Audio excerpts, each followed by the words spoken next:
안녕하세요. 연기하는 김여진입니다. 네, 날라리 외부 세력의 한 세력이고요.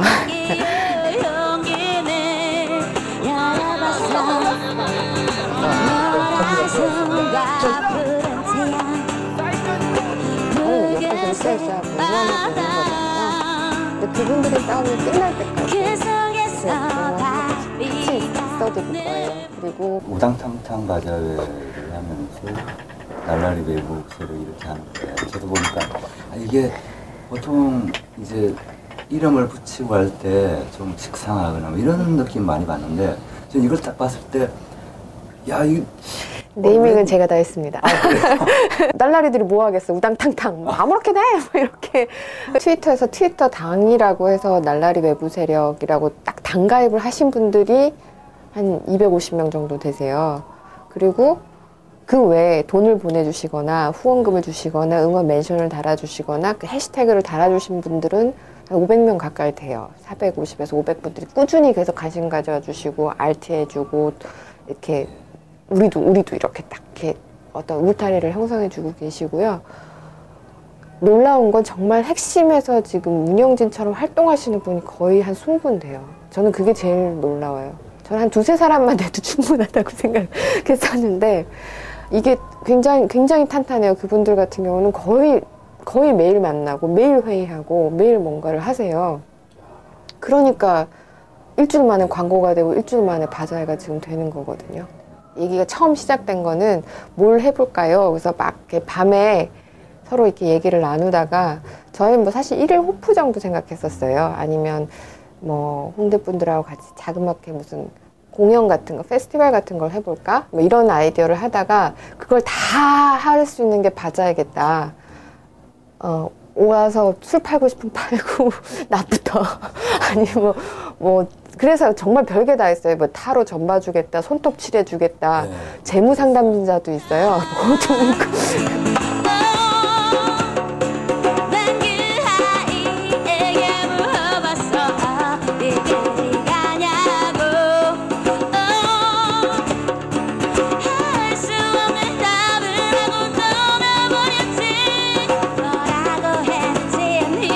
제가 가지고 있는 재능을 기부를 하면 좋으시겠다고 그래서 저는 재무 컨설팅 분야를 기부를 하려고 참석을 했죠. 저랑 같이 이렇게 트위터 친구하는 친구는 어제 하루 종일 그 벽보부 치고 다녔더라고요. 그러니까 너무 그 자발적으로 이게 어떤 단체나 모임이 아니잖아요. 개개인들이 다 모여서 이런 걸 할 수 있다는 게 저도 보고 되게 놀래고 있거든요.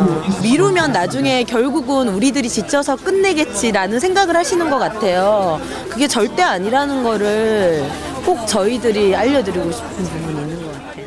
제가 연극을 엄마를 부탁해라는 연극을 했었고요. 그 연극의 주제가 뭐냐면 우리 곁에 항상 있어주는 사람, 그리고 나를 돌봐주고 나를 위해 모든 걸 희생하는 엄마라는 존재에 대해서 난 너무나 당연시 여기고 그 여자에 대해서 아무것도 모른다. 나는 아무것도 몰랐다가 주제였었어요. 처음 접한 건 작년 가을쯤 그 서울대 청소노동자분들 처음 투쟁 시작하셨을 때 봤고요.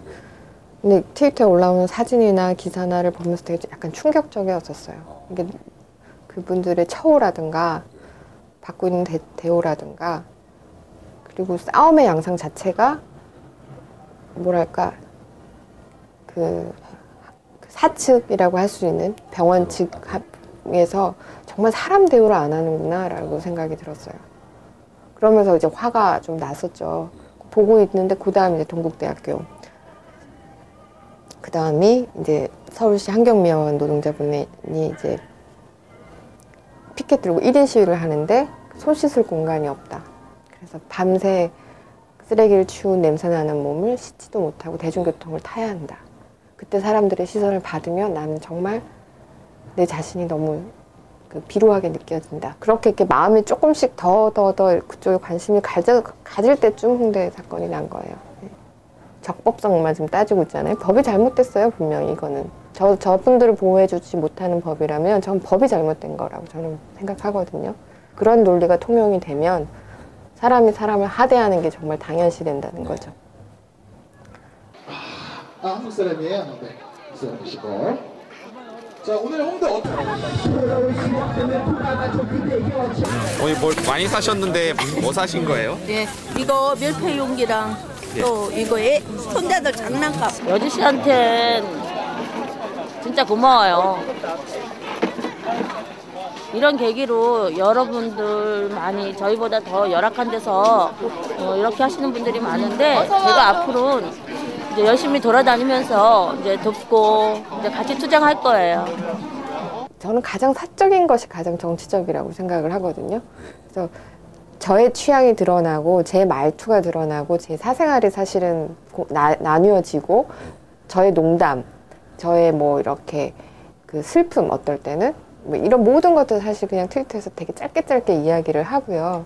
저는 그때그때 관심을 갖게 되거나 어떤 의견이 있으면 밝혀요. 그래서 꽤 되죠. 뭐 4대강 같은 경우도 그랬었고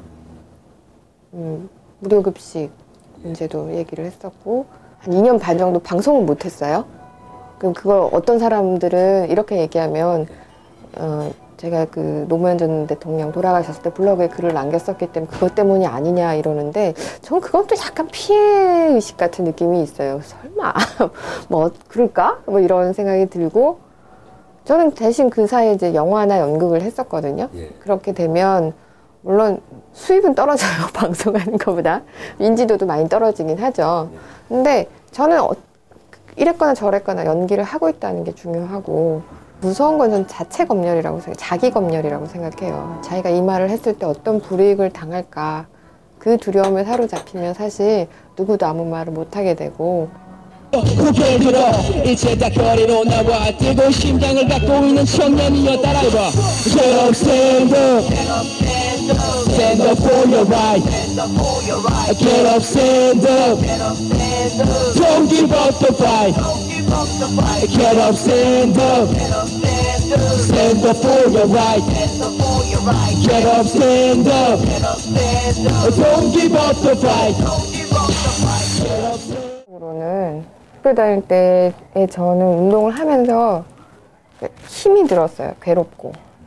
왜 그랬냐면 어떤 내 안에서 끊임없이 어떤 분노, 그 투쟁의 의지 이런 것들을 유지시켜 나가야 됐잖아요. 그걸 할 수 있는 동력이 별로 없었어요. 저한테는.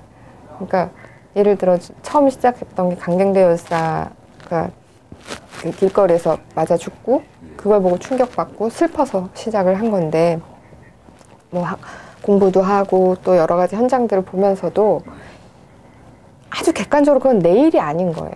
함께 슬퍼한다라는 정도 감정이었지 내가 정말 저분들만큼 저 문제가 절실한가? 절실하지 않아요. 절실해야 한다라는 당위만 있죠. 싸움, 투쟁, 그러기 위한 분노 이거를 내 안에 갖고 있으니까 사는 게 행복하지가 않은 거죠. 저는 그래서 분노의 힘은 절대 오래가지 못한다고 생각해요. 그리고 사람한테 해롭고요. 그거는 몸에. 그렇다면 지금은 거의 시작은 연민으로 시작이 돼요. 연민이라든가 이렇게 내 마음의 어떤 동요?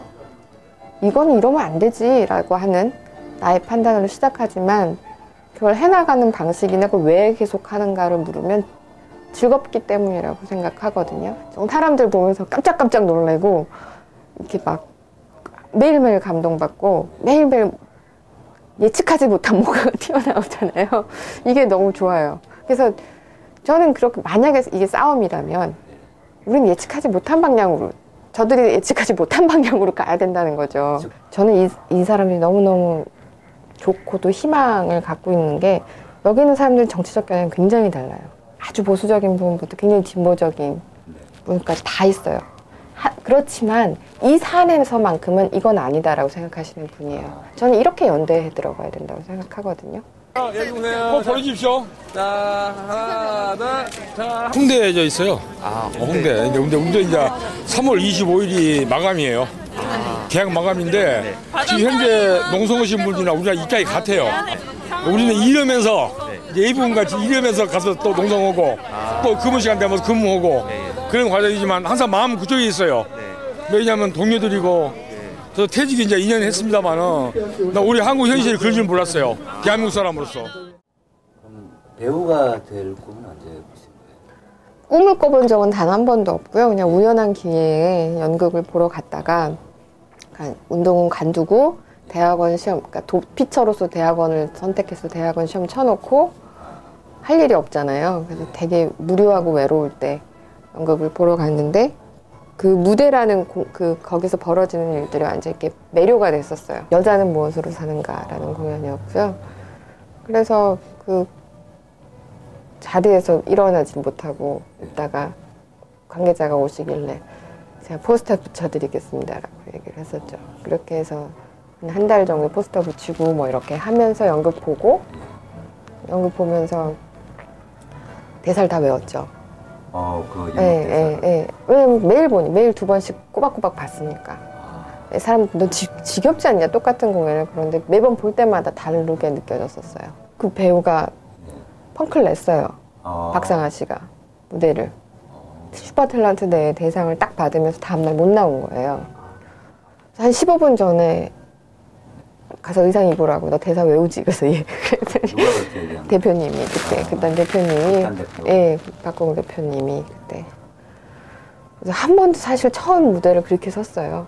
저보다 같이 섰던 그때 선배 배우분들이 더 떠셨다고. 제가 연기 처음 해본 애랑 맞춰서 연극을 해야 되니까 너 진짜 차라리 막을 내리자 막 이러셨는데 대표님이 왜 저를 그렇게 믿어주셨는지 모르겠지만 일단 올려보고 정 안 되면 그때 막을 내리겠다고 자기가 불 꺼버리겠다고 조명을. 그래서 저는 그 말 믿고 올라섰어요. 근데 저는 사실 그렇게 올라가는데 잘할 욕심이라는 게 없으니까요. 되는 대로 하자 이렇게 하고 한 거죠. 그게 첫 데뷔고 터닝 포인트이자 저한테는 약간 화두 같은 경험이에요. 그러니까 무언가를 하겠다라고 마음 낼 때 오래 준비하고 계획하고 목표를 해서 가는 방법, 그렇게 사는 인생이 있다면 저는 그때 그 순간 원하는 걸 그냥 한다예요. 그 뒤를 생각하지 않고. 근데 그때 그 경험이 저한테 굉장히 큰 사실 용기 같은 게 된 거죠.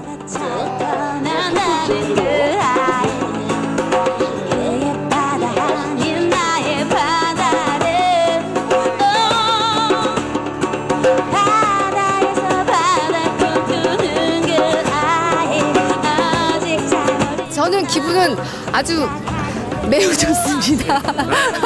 네, 아주 행복합니다. 네, 저희들은 옆에서 이렇게 신나게 열심히 덕분에 행복하게 응원하고 있습니다. 지금도 홍대 안에서 농성 중이신 청소노동자 어머니 아버지 모두 힘드시겠지만 그래도 힘 잃지 않으셨으면 좋겠어요. 어쨌거나 저쨌거나 옆에 있겠습니다. 파이팅!